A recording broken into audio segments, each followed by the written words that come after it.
সকাল থেকে সন্ধ্যা পর্যন্ত মাতাবাড়িতে কেন থাকলাম আমরা মাতাবাড়িতে গিয়ে হঠাৎ আবার ভুবনেশ্বরী মন্দিরে চলে গেলাম। আমরা কি মন্দিরে ঠিক টাইমে গিয়ে পুজো দিতে পারিনি? এই সব কিছু আজকে তোমরা স্পষ্টভাবে জানতে পারবে আমাদের এই ব্লগে। সো পুরোটা ব্লগ দেখো আর আমাদের অনেক অনেক ভালোবাসা দাও। আর যদি আমাদের ভিডিওগুলি ভালো লেগে থাকে তো টুক করে চ্যানেলটা সাবস্ক্রাইব করে এসো।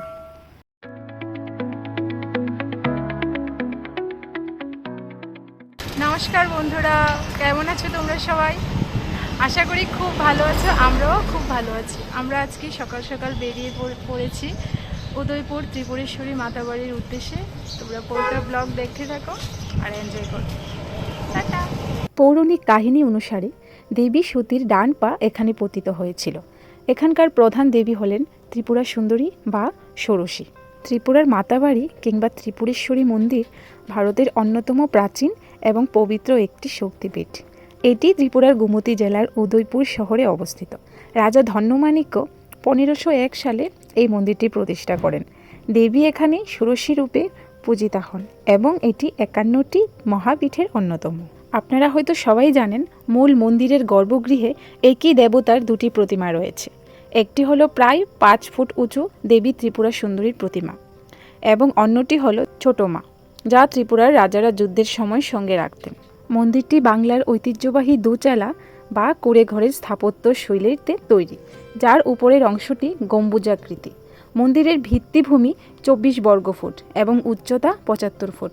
কচ্ছপের পিঠের মতো দেখতে ছোট টিলার উপর অবস্থিত হওয়ায় একে কুর্মপীঠও বলা যায়। মায়ের মন্দিরের সবচেয়ে বড় সৌন্দর্য হচ্ছে মন্দিরের পূর্ব দিকে অবস্থিত কল্যাণ সাগর নামক একটি বিশাল জলাশয়, যেখানে প্রচুর মাছ ও কচ্ছপ দেখা যায়। এই দিঘির চারপাশ অত্যন্ত মনোরম ও শান্ত। আর এই দিঘির আকর্ষণ হচ্ছে বিশাল আকৃতির কচ্ছপ এবং প্রচুর মাছ। এখানকার জল ভক্তদের কাছে অত্যন্ত পবিত্র, ঠিক মন্দিরের মতো। এই জলাশয়ের জীবগুলিকেও ভক্তরা ভক্তি ভরে মুড়ি এবং বিস্কুট খাওয়ান। হ্রদের পরিবেশ ও জলজ প্রাণীদের সুরক্ষার জন্য কল্যাণ সাগরে মাছ ধরা সম্পূর্ণ নিষিদ্ধ।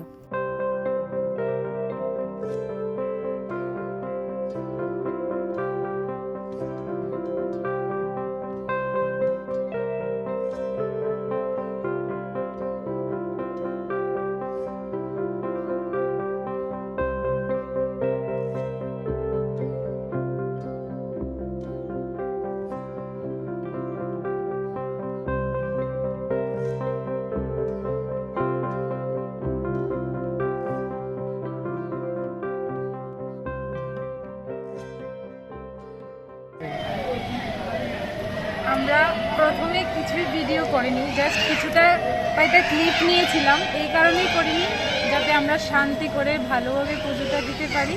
তো পুজো দেওয়া শেষ, তো আমরা এখন খাওয়া দাওয়া সেরে আবার মায়ের মন্দিরে আসলাম। এখন বাজে বিকাল 5:30 বাজে। আরেকটা কথা তোমাদের সাথে আমি বলে রাখছি, যেহেতু এখন আমাদের কাছে অনেকটা টাইম আছে, আরতি শুরু হওয়ার আরও অনেকক্ষণ বাকি আছে। তো আমরা কি করেছিলাম, তো মায়ের পুজো কমপ্লিট হওয়ার পর আমরা গিয়েছিলাম ভুবনেশ্বরী মায়ের মন্দিরে। তোমরা জানো সবাই হয়তোবা, ত্রিপুরেশ্বরী মায়ের বাড়ি থেকে কিছুটা দূরেই ভুবনেশ্বরী মন্দির অবস্থিত। অ্যাপ্রক্স 5 কিলোমিটার হতে পারে, আমার ঠিক ধারণা নেই। তো তবে তোমরা একটু গুগল করলেই দেখতে পাবে। খুব সুন্দর, আমাদের রাজা রাজরানীদের একটা ঐতিহ্যবাহী স্থান ভুবনেশ্বরী মায়ের মন্দির। তো সেখানে আমরা গিয়েছিলাম। আমি অনেক ছোটোবেলায় একবার গিয়েছিলাম, ঠিক মনে নেই। তো এখানে আরও অনেক বেশি কারুকার্য হয়েছে, আরও সুন্দর হয়েছে জায়গাটা। আমার হাজব্যান্ড ও বলেছে ও কখনো যায়নি, তো ওকে নিয়ে আমরা দুজনে বেরিয়ে পড়েছিলাম ভুবনেশ্বরী মায়ের মন্দিরের উদ্দেশ্যে। খুব সুন্দর প্রাকৃতিক দৃশ্য, রাজা রানীদের স্থাপত্য, অনেক কিছু আমরা দেখতে পেয়েছি। খুব অ্যাস্থেটিক একটা ভাইবস তোমাদের সামনে আমরা প্রেজেন্ট করতে চলেছি। চলো তোমরা ওই ভিডিও ক্লিপটা দেখো। ত্রিপুরার উদয়পুরে গোমতী নদীর তীরে অবস্থিত ভুবনেশ্বরী মন্দিরটি 17 শতকের স্থাপত্যের এক অপূর্ব নিদর্শন, যা মহারাজা গোবিন্দ মাণিক্য নির্মাণ করেছিলেন। রাজধানী আগরতলা থেকে এর দূরত্ব প্রায় 55 কিমি।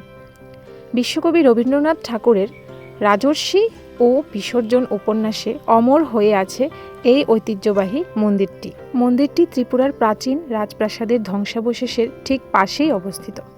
এর চূড়ায় 4 চালা শৈলীর স্পষ্ট প্রভাব রয়েছে।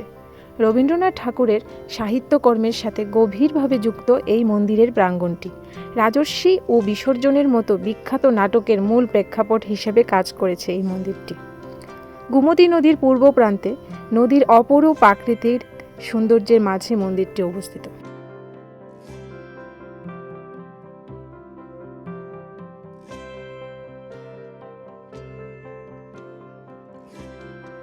যেহেতু রবীন্দ্রনাথ ঠাকুর আমার খুবই প্রিয় একজন কবি, তো সেই জন্য আমি এই ব্যাপারটা আরও ভালোভাবে রিলেট করতে পারছি। তো এখানে গিয়ে আমি খুব এনজয় করি এবং অনেক ভালো ভালো রিলস বানাই, যেগুলি আমার মনের অনেক কাছের। তোমরা যদি আমার রিলস দেখতে চাও তাহলে ইনস্টাগ্রামে আমাকে ফলো করতে পারো।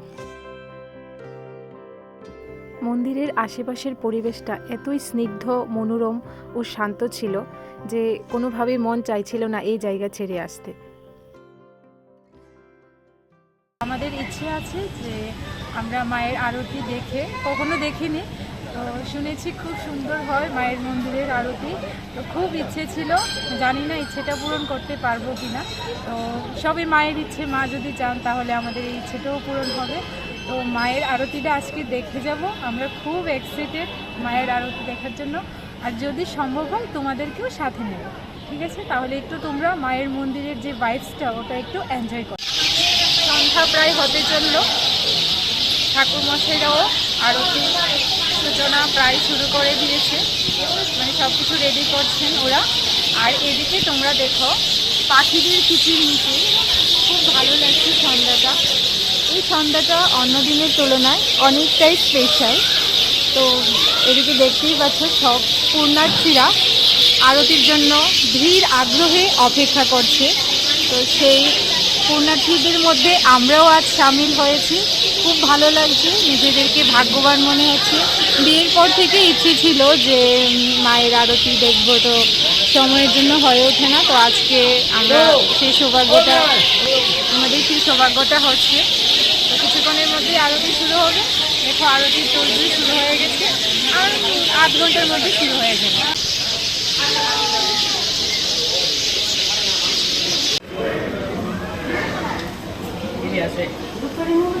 রেডি করতেছে আরতি, সব কিছু রেডি করতেছে। সিসি ক্যামেরা যাও, বাড়ি দেও না, ঘন্টাটা বাড়ি দেও না, যাও বাড়ি দেবো।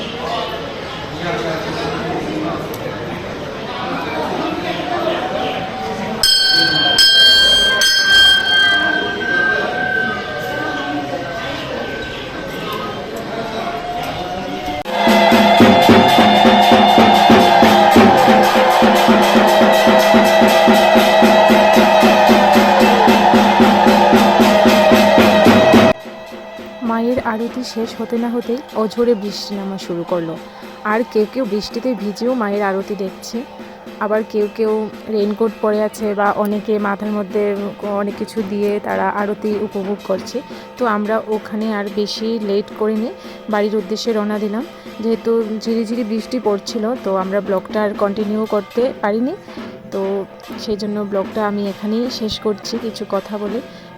আমি আবারও বলছি, তোমরা সবাই ভালো থাকবে, সুস্থ থাকবে। আর আমাদের ভিডিও যদি ভালো লেগে থাকে অবশ্যই একটা লাইক করবে, আর যদি আরও বেশি ভালো লেগে থাকে কমেন্ট করবে, আর একটা সাবস্ক্রাইব করে দিবে। সবাই খুব ভালো থাকবে, দেখা হচ্ছে তোমাদের সাথে নেক্সট আরেকটা ভিডিওতে। Tata, by.